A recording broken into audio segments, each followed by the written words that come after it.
അസ്സലാമു അലൈക്കും വറഹ്മത്തുള്ളാഹി. ഒരു പണ്ഡിതൻ പറയുന്നതായി കാണാം, ഞങ്ങളുടെ ഇടയിൽ മുഹമ്മദ് എന്ന് പേരുള്ള ഒരു മനുഷ്യനുണ്ടായിരുന്നു.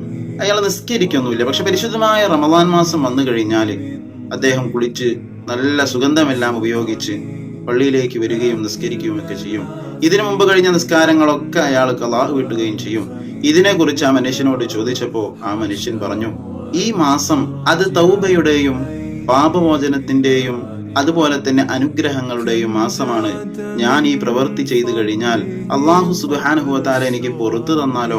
അങ്ങനെ അയാൾ മരിച്ചു കഴിഞ്ഞതിന് ശേഷം ഈ പണ്ഡിതൻ പറയുകയാണ്, ഞാൻ അയാളെ സ്വപ്നത്തിൽ കണ്ടു.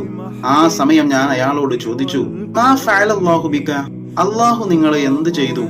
ആ മനുഷ്യൻ പറഞ്ഞു, ഞാൻ റമളാനിനെ സ്നേഹിച്ചതുകൊണ്ട് അള്ളാഹു എനിക്ക് പുറത്തു നൽകി. അതുകൊണ്ട് പരിശുദ്ധമായ റമളാനിൽ പല ആളുകളും പള്ളിയിലൊക്കെ ജമാഅത്തിനൊക്കെ വരുമ്പോൾ അവരെ പരിഹസിക്കാനോ അവരെ കുറ്റം പറയാനോ നിൽക്കരുത്. അള്ളാഹു കാത്തു രക്ഷിക്കുമാറാകട്ടെ.